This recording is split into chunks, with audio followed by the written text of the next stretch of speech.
médico olhou nos meus olhos e disse: "Você não vai mais conseguir correr."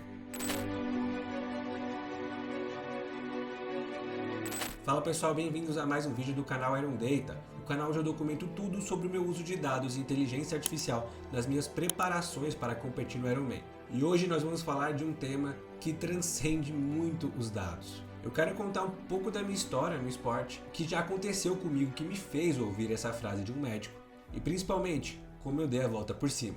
Para contextualizar, eu sempre fui aquela criança inquieta, então minha mãe desde cedo me colocou em várias artes marciais. Mas eu me encontrei mesmo no Muay Thai e depois acabei migrando para o MMA. Para quem não sabe, eu tive uma jornada longa dentro do MMA. Quando eu decidi virar um atleta profissional, eu tinha em torno de 19 a 20 anos e decidi mudar drasticamente a minha vida, treinando 3 vezes por dia. Eu já estava na área de tecnologia, mas decidi fazer esse shift aí na minha carreira e vender essa empresa para conseguir se dedicar ao meu sonho de virar um lutador do UFC. E como eu já treinava luta em pé, principalmente kickboxing e Muay Thai, a minha missão seria treinar Jiu-Jitsu para complementar aí e virar um lutador completo no MMA. Comecei praticando essas diferentes artes marciais, tentando se tornar esse profissional mais completo e fiz algumas lutas aí amadoras, me testei bastante no Muay Thai, até que eu me senti preparado para ir para o MMA. E em uma das minhas lutas, eu tive a surpresa mais desagradável da minha vida. Meu ponto forte sempre foi Muay Thai, obviamente pelo histórico. Então eu gostava muito de chutes aí na perna, na coxa, na costela, etc. Então a minha estratégia no segundo round, com o meu oponente que vinha do jiu-jitsu, era dar chutes aí nas pernas para que ele tivesse dificuldade de andar e eu conseguisse impor mais o meu jogo do Muay Thai. Eu me lembro que logo no início do segundo round eu desferi um chute e ele sentiu bastante. E foi quando eu dei o segundo que todo o meu mundo virou de cabeça para baixo.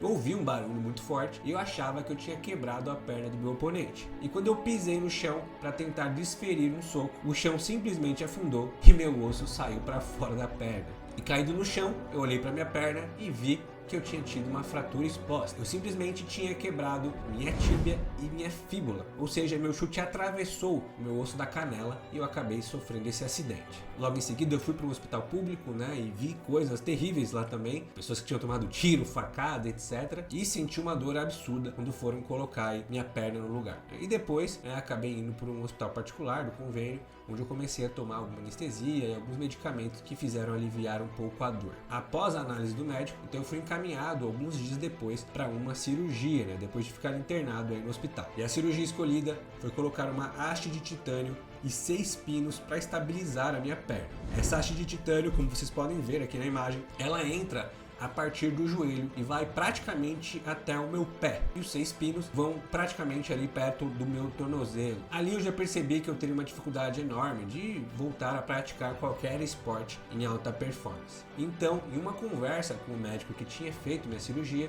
ele me disse o seguinte: Thiago, você vai ter várias limitações e uma delas será na corrida. Eu fiquei bastante incomodado, mas a corrida não era meu esporte primário, Eu usava corridas ali para me preparar e ganhar condicionamento para lutas de MMA. Então na minha cabeça ainda tinha uma esperança aí no fim do túnel, mas eu fiquei com essa mensagem clara aí na minha cabeça. Meses depois, na reabilitação, fazendo fisioterapia, andando muito de cadeira de rodas, acabei aí me livrando das muletas e comecei a andar com bastante dificuldade.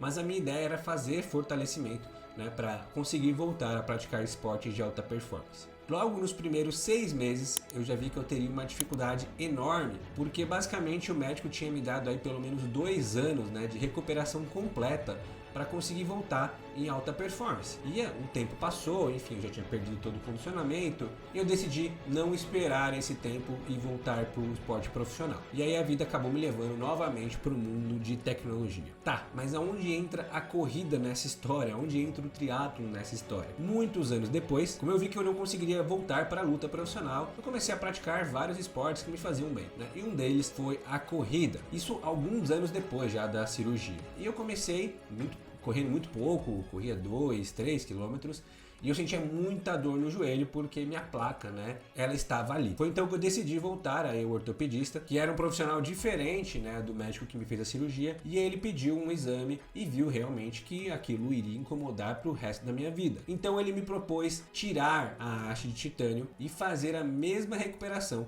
que eu tive ao colocá-la. Para mim não fez muito sentido, porque foi um trauma muito grande essa recuperação, foi quase um ano para voltar a andar direito e seguir a vida normalmente. Então eu acabei diminuindo a corrida e parando por um certo tempo. E aí eu fiquei anos aí sem praticar corrida, sabendo que isso seria uma limitação, né, para minha vida. Até que em 2023 eu enfrentei uma depressão horrível na minha vida, logo após vender a minha empresa e fazer o IPO. Eu senti um vazio enorme, né, como se os objetivos aí financeiros e de carreira e ainda não tivesse preenchido, né, esse vazio. Então eu comecei a receber convites, né, para praticar esportes e sempre foi algo que me fez bem. E um detalhe importante, eu continuei praticando artes marciais, lutas durante todo esse período, não com a intensidade de um atleta profissional, né, muito mais com ter ativo.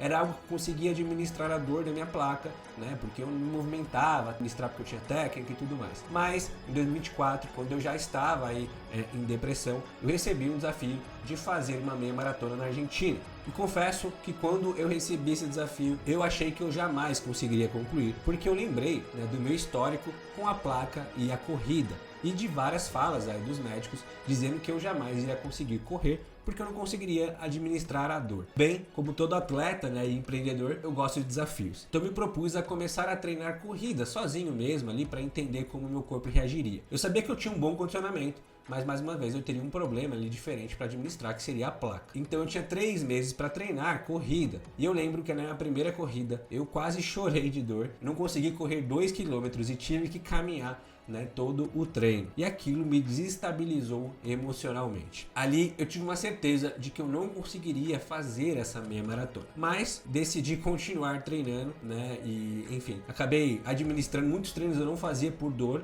né, mas eu decidi ir para essa prova mesmo assim. Então, na Argentina, né, em Mendoza, eu fiz minha primeira meia maratona em abril de 2024. E por incrível que pareça, no calor da emoção, eu não senti dores nenhuma. A única coisa que aconteceu comigo é algo comum que acontece com muita gente que não está acostumada a correr longas distâncias, é que caiu 2 vezes.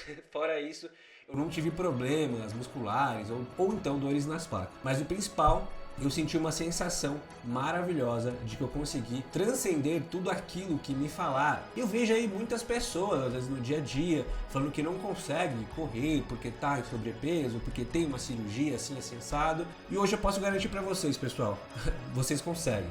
A questão é como você gerencia tudo isso, né? Como que você supera essa dor. Basicamente o nosso corpo se adapta. E eu posso dizer para vocês que hoje, por exemplo, eu não tenho dores na minha placa. O meu corpo se adaptou com essa dor e eu não sinto nada. Eu tenho outros problemas, outras lesões, mas essa especificamente que eu tive em 2012, eu não tenho mais nenhum impacto na corrida. Exceto algumas compensações, porque existe uma placa. O fato é, eu tinha 2 escolhas. Aceitar aquele destino que eu nunca ia conseguir correr ou lutar contra ele. Felizmente, eu decidi lutar contra ele e não me arrependo nem um pouco. Inclusive, sou muito orgulhoso e muito feliz de ter ido por esse caminho. Posso dizer que esse acidente mudou minha vida e, sinceramente, para melhor. Eu aprendi que dá pra gente superar essas barreiras que às vezes a vida coloca. E é óbvio, a gente tem que ser responsável, ouvir os médicos, mas ao mesmo tempo a gente tem que se escutar internamente. E a gente não pode deixar que o destino defina sempre o nosso caminho. Eu transformei essa minha experiência traumática em algo muito positivo. Não é à toa que várias coisas boas na minha vida vieram após esse acidente, como a própria criação da Link API e a venda aí por mais de 100 milhões de reais em 2020. Então sou muito grato a tudo isso. Agora imagina se eu tivesse decidido escutar 100% a opinião dos médicos, a frustração que eu teria hoje de não ter feito nenhum Ironman 70.3. Moral da história, quando você ouvir de alguém que você não consegue, use isso como combustível. Bom, passar por tudo isso só me faz ter objetivos cada vez mais altos. E é isso que eu tenho feito aí, me desafiado fazendo Ironman 70.3. E você, qual história de superação você tem na sua vida? Deixa aqui nos comentários para inspirar outras pessoas, assim como é o objetivo desse vídeo. E se você gostou desse vídeo, compartilha e se inscreve no canal e deixa um like. Espero que tenham gostado e até o próximo vídeo.